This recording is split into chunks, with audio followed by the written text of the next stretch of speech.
అందరికీ శుభాభినందనలు. ఈరోజు మనం అద్దెకి చరిత్ర గురించి తెలుసుకోబోతున్నాం. ఆంధ్ర రాష్ట్రంలోనే అతి ప్రాచీనమైనటువంటి నగరాల్లో అద్దెకి ఒకటి. ఇది చాలా ప్రశస్తమైనటువంటి పురాతనమైనటువంటి నగరంగా మనం చెప్పుకోవచ్చు. ఇక్కడ లభించినటువంటి ఆధారాలను బట్టి క్రీస్తు పూర్వం 9వ శతాబ్దం నుండి ఈనాటి వరకు అనేకమైనటువంటి ఆధారాలు మనకు లభిస్తూ ఉన్నాయి. క్రీస్తుపూర్వం 9వ శతాబ్దం నుండి 8వ శతాబ్ద ప్రాంతంలో గిరిజన తండాలు ఈ ప్రాంతంలో సంచరించి వారు పోడు వ్యవసాయం చేసి సంచార జాతులు అక్కడి నుంచి వెళ్ళిపోతూ ఉండేవాళ్ళు. దానికి ఆనవాళ్ళుగా మనకి సింగరకొండ, మణికేశ్వరము, కోకట్లపల్లి, అనానమూరు, పేరాయపాలెం, దేనికొండ గ్రామాల్లో బయలుపడినటువంటి పురాతన సమాజాలు దానికి ఆధారాలు. అయితే ఆ తర్వాత మనకి వచ్చేటప్పటి కాలంలో క్రీస్తు పూర్వం 2వ శతాబ్దం, క్రీస్తకం 2వ శతాబ్దం నాటికి గుండ్లకమ్మ పరివార ప్రాంతం అంతా కూడా బౌద్ధం వ్యాపించిపోయింది మనకు బాగా. క్రీస్తకం 2వ శతాబ్దంలో జైనములో ఒక శాఖ అయినటువంటి యాపనిస్తాక ప్రధాన కేంద్రంగా ధర్మవరంలో ప్రారంభమయ్యి దేనంకొండ ఈ ప్రాంతాల్లో జైనం బాగా మనకి విస్తరించిపోయింది.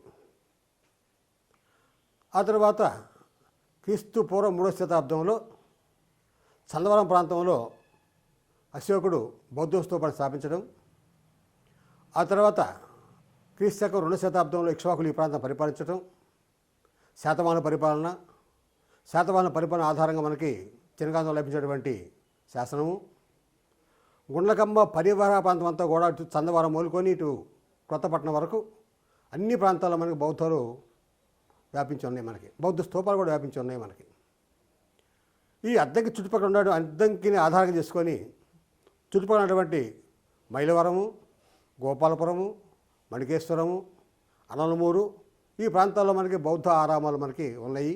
కూకట్లపల్లి ఉన్నటువంటి దొడ్డికొండ దగ్గర కూడా మనకి ఈ మధ్యకాలంలో దాన్ని వెలుగు తీయడం జరిగింది ఒకటి బౌద్ధ స్తూపం. ఇంకొక ముఖ్యమైన విశేషం మనం చెప్పుకోవాల్సింది ఏంటంటే క్రీస్తు పూర్వం 6 కోట్ల సంవత్సరాల నాటి వృక్షశిలాజము కూకట్లపల్లి కొండలో మనకు బయలుపడింది. ఈ ప్రాంతం ఇంతవరకు కానీ మనకి దాదాపుగా ఆంధ్రదేశంలో అటువంటి స్థిర వృక్షాలు మనకి ఎక్కడ బయటపడలేదు. ఒక కూకట్లపల్లి కొండలో మనకు బయటపడింది. అంటే ఈ ప్రాంతంలో క్రీస్తు పూర్వం నాటికి మనకు అనేకమైన ఆధారాలు మనకు లభిస్తూ ఉన్నాయి. ఆ తదుపరి క్రీస్తకము 2వ శతాబ్దం 3వ శతాబ్దంలో ఇక్ష్వాకుల పరిపాలన కాలంలో బౌద్ధం అయితే ఆ తరువాత పల్లవుల తర్వాత తూర్పు చాళుక్యులు పరిపాలన ప్రారంభమైంది. మనకి తూర్పు చాళుక్యుల పరిపాలనా ప్రాంతంలో ధర్మవరం వాళ్ళే కేంద్రంగా పెట్టుకొని అద్దంకి ప్రాంతానికి అద్దంకిలో వాళ్ళు స్థానిక స్థావరాలు ఏర్పాటు చేసుకున్నారు. అందువల్ల మనకు మొట్టమొదటి లభించిన శాస్త్రం ఏంటంటే మనకి వేములపాడు శాస్త్రంలో అండకి అనే పదాన్ని ఉపయోగించారు. అండకి, అండంకి, అద్దంకి రూపాంతరం చెంది అద్దంకి ఈనాడు మనం అద్దంకి కదా అని వ్యవహరిస్తూ ఉన్నాం. అద్దంకి అంటే సైనిక స్థావరం అని అర్థం చెప్పుకుంటాం మనం. అండకి అనే పదానికి అండకి, అండంకి, అద్దంకి పదం. అండంకి అంటే అర్థము సైనిక స్థావరం అని. మొట్టమొదటిసారిగా మనకి తూర్పు చాళుక్యుల ప్రాంతంలో సైనికులు ఏర్పాటు చేసుకొని వాళ్ళు ఇక్కడ ఉండేవాళ్ళు. తర్వాత క్రీస్తకము 9వ శతాబ్దం వచ్చేటప్పటికి గుణగవైనటువంటి చాణక్యరాజు పరిపాలన వచ్చిన తర్వాత దక్షిణ ప్రాంతంలో ఉన్నటువంటి కొన్ని ప్రాంతాల్లో 12 మంది బోయకొట్టాల వాళ్ళు తిరుగుబాటు చేస్తే దాన్ని అణచడానికి పండగటువంటి సేనాన్ని రావటం, పండగడు కందూరు ప్రాంతం వెళ్ళి అక్కడ బోయలను జయించి వాళ్ళ కొట్టాలని తగులుపెట్టేసి తిరిగి వస్తూ వాళ్ళ గురువు ఉన్నటువంటి ధర్మవరం ఆదిత్య భట్టారుడు ఉండేవాడు వాళ్ళ గురువు గారు. అందులో అద్దెకి ఒక శాస్త్రం ఒకటి వేశాడు, పద్యశాస్త్రం. ఇది మనకు లభించేటువంటి తెలుగు తొలి పద్యశాస్త్రం అంటాం దీన్ని. ఇది తరువాతిలో ఉన్నది. అంటే నన్నయ్య కంటే దాదాపుగా 200 సంవత్సరాల నాటికే అద్దంకిలో తెలుగు సాహిత్యం మనకు మొట్టమొదటి వెలుగులోకి వచ్చింది. అదే తొలి తెలుగు పద్యశాస్త్రం చెప్పుకుంటూ ఉంటాం. ఆ తర్వాత కళయరాజు, తర్వాత పండ్రంగడు, పండగ మానటువంటి దుగ్గిరాజు, దుగ్గిరాజు మానటువంటి మళ్ళా కడియరాజు, వీళ్ళంతా కూడా ధర్మవరం స్థావరాలు ఏర్పాటు చేసుకొని అక్కడ వాళ్ళు ఈ ప్రాంతాన్ని కూడా పరిపాలించేవాళ్ళు. తూర్పు చాళుక్యులు పతనమైపోయిన తర్వాత ఇక్కడ 2 రాజ్యాలు ఏర్పడ్డాయి మనకి. ఒకటి కొణిదెల తెలుగు చోడులు, 2 అద్దంకిలో చక్రనారాయణ వంశీకులైనటువంటి యాదవరాజు పరిపాలన మొదలైంది. 1150 నుంచి 1240 వరకు చక్రనారాయణ వంశీకులైన యాదవరాజులు అద్దంకి కేంద్రంగా చేసుకొని రాజ్య పరిపాలన చేశారు. వాళ్ళ శాసనాలు మనకి మణికేశ్వరము, తర్వాత చందలూరు ఈ ప్రాంతాలు లభిస్తాయి. అంటే వాళ్ళు స్పష్టంగా చెప్పుకున్నారు, మాధవరాయలు, తర్వాత చక్రపాణి, గంగయ్య సాహిణి, వీళ్ళంతా కూడా యాదవరాజులు అనమాట. ఇక్కడ పరిపాలించిన తర్వాత వాళ్ళు చేసే సమయంలోనే అక్కడ కొణిదెలలో పరిపాలించేవాళ్ళు. అయితే 12వ శతాబ్దం మధ్యలోకి వచ్చేటప్పటికి వరంగల్లో ఉన్నటువంటి కాకతీయ సామ్రాజ్య పాలకుడైనటువంటి గణపతి దేవుడు అటు కొణిదెల రాజుల్ని, ఇటు ఇక్కడ ఉన్నటువంటి చక్రనారాయణ వంశీకుల్ని, మనోసిద్ధిని వీళ్ళంతా చేర్చుకుంటా కంచి వరకు పరిపాలన సాగించాడు. వీళ్ళందరూ కూడా ఆయనకు సామంతులుగా ఉన్నారు. అటు కొణిదెల రాజులు ఉన్నటువంటి ఓబుల్ సిద్ధి, ఇక్కడ గంగయ్య సాహిణి, అక్కడ ఉన్నటువంటి మనోసిద్ధి, ఇదంతా కూడా ఈ సామంతులుగా ఉండి అద్దంకిలో వీళ్ళు పరిపాలించేవాళ్ళు. ఆ తరువాత 1323లో కాకతీయ సామ్రాజ్యం పతనం అయిపోయిన తర్వాత రెడ్డి రాజ్యం ఏర్పడింది మనకి. రెడ్డిలో మొట్టమొదటి రాజు మనకి ప్రోలయ వేమారెడ్డి. ఈయన కాకతీయుల దగ్గర సైన్యాధిపతిగా ఉండి అక్కడ పతనానంతరం జరిగిందంటే మనకి ఇక్కడ వచ్చేటప్పటికి స్వయం ప్రతిపత్తి రాజ్యాన్ని స్థాపించుకొని అద్దంకి రాజధానిగా అటు వాళ్ళ అన్న అయినటువంటి మాచారెడ్డి, తమ్ముడైన మల్లారెడ్డి సహకారంతో ఇక్కడ రాజ్యాన్ని పరిపాలించుకున్నాడు. అటువంటి ఘనచరిత్ర అనేటువంటిది మనకు అద్దంకి అన్నమాట. అదే మొట్టమొదటిసారిగా మొట్టమొదటేమో వాళ్ళు పరిపాలించారు. ఎవరు మంటేస్తే ఇప్పుడు మనకి ఎవరు వాళ్ళు చక్రనారాయణ వంశీకులు రాజధాని అయింది మొట్టమొదటిది.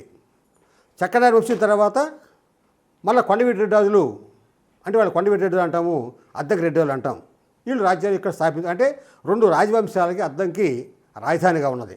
అంటే 1100 ప్రాంతంలోనే ఇక్కడ మనకి రాజ్యం ఏర్పడింది. 1124లో మళ్ళీ రాజ్యం ఏర్పడింది.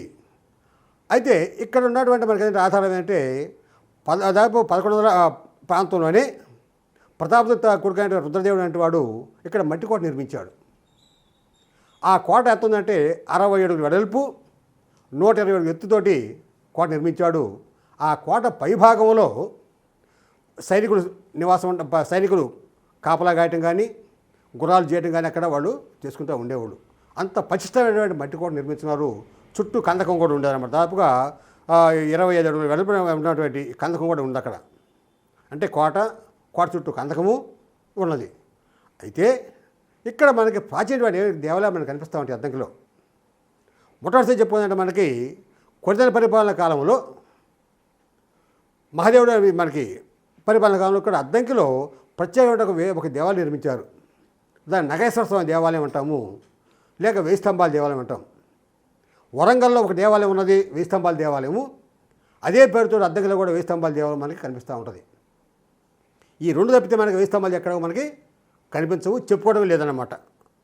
అటువంటి 1000 స్తంభాల దేవాలయం వాళ్ళు పరిపాలన చేస్తే కాకతీయ పరిపాలించేటప్పటికి 1000 స్తంభాల దేవాలయానికి ముందు భాగంలో గణపతి విగ్రహం ఒక దేవాలయం నిర్మించారు.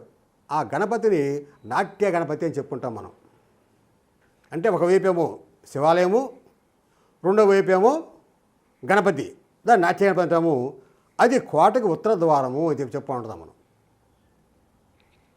1124లో రెడ్డి రాజ్యం స్థాపించిన తర్వాత ఉత్తర ద్వారం వైపేమో ఒకవైపు నగరస్వామి దేవాలయం, రెండో వైపు గణపతి దేవుడు ఉండేవాడు.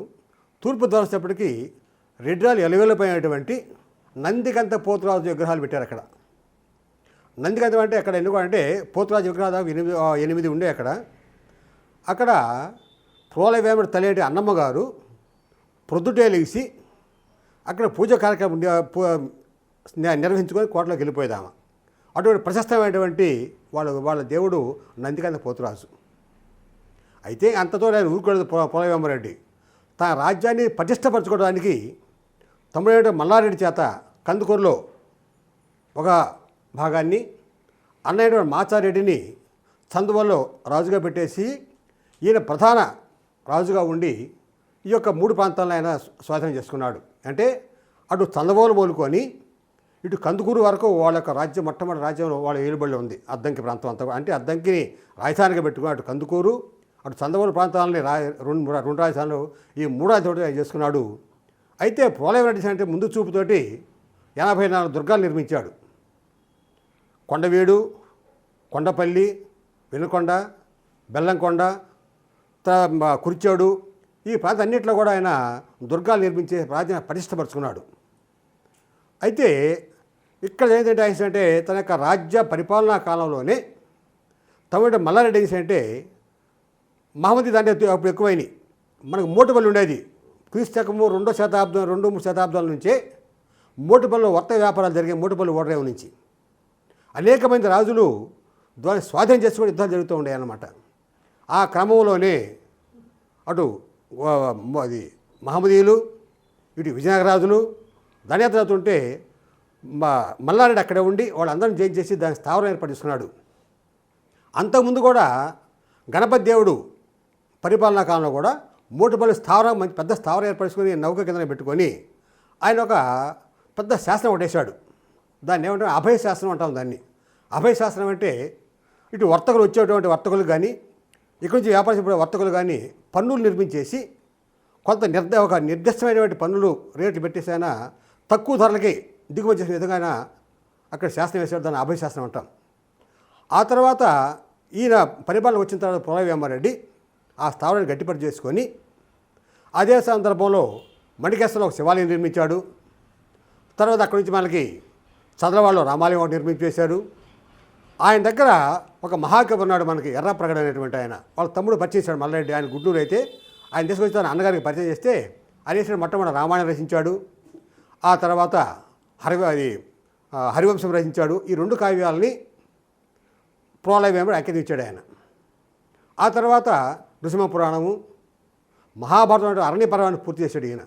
నన్నయ్య మొదలుపెట్టి మహాభారతాన్ని ఆదిపర్వం, సభాపర్వం, అరణ్యపర్వం కొంత పూర్తి చేస్తే తిక్కన వేసాడంటే అరణ్యపర్వం పూర్తి చేయకుండా విరాట పర్వం నుంచి స్వర్గారోహణ పర్వం వరకు ఆయన 15 పర్వాలు పూర్తి చేశాడు.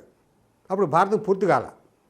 అందులో ఏంటంటే ఎర్రప్రగడ అరణ్య పర్వాన్ని పూర్తి చేసి భారతము పూర్తి అయిందని చెప్పి అద్దెకి ఒక ఘనకీర్తి సంపాదించాడు.